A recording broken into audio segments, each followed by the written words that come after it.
People who know me at work and outside of work know that I'm pretty crazy about this cookie. It's true. I make it all the time. I've been making it for 8 years. I actually made it for my wedding reception. It was the party favorite. I've made it for company meetings and holiday company parties. And it's such an impressive cookie. It's big, it's chunky, it's got so many great things in it. That's why I love it, the chips and the nuts. The Big and Buttery Chocolate Chip Cookie, it calls for walnuts, 2 cups of walnuts. You don't have to use nuts in this recipe, but if you do, I strongly recommend that you toast the nuts because it really develops the flavor of the nut. The recipe calls to line your baking sheets with parchment paper, and that's a really good idea with these cookies. There's a good amount of sugar in these cookies, which is why they're so delicious, but the parchment paper is going to allow for them to be released from the pan more easily.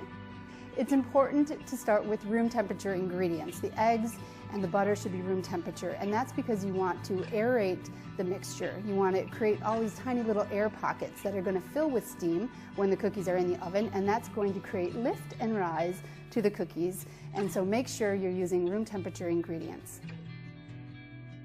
Another reason why I love the Big and Buttery Chocolate Chip Cookie is because it's so versatile. You could omit the chocolate chips and replace them with white chocolate chips. You could leave out the nuts and then use maybe chopped cranberries, dried cranberries instead. One of the things I love best about this cookie recipe is that it calls for the dough to be refrigerated overnight. And chilling the dough is great because it's going to allow the sugars in the recipe, the granulated sugar and the brown sugar, to absorb the liquid from the eggs and the extract. And that's going to further develop the sweetness of the cookie, and it's going to give it a more pronounced flavor. What I like to do with this dough is make them into the little discs, and then I pop them in the freezer.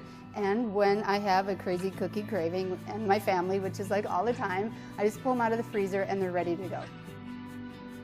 I love them because these are full of chunky goodness. They're big, they're impressive, and I could eat like 5 of them in one sitting. My father-in-law loves cookies, and he asks me to bring them over most every time we go over there for dinner, which I love doing. It's my favorite cookie, it's my father-in-law's favorite cookie, and it's going to be yours too when you make this recipe.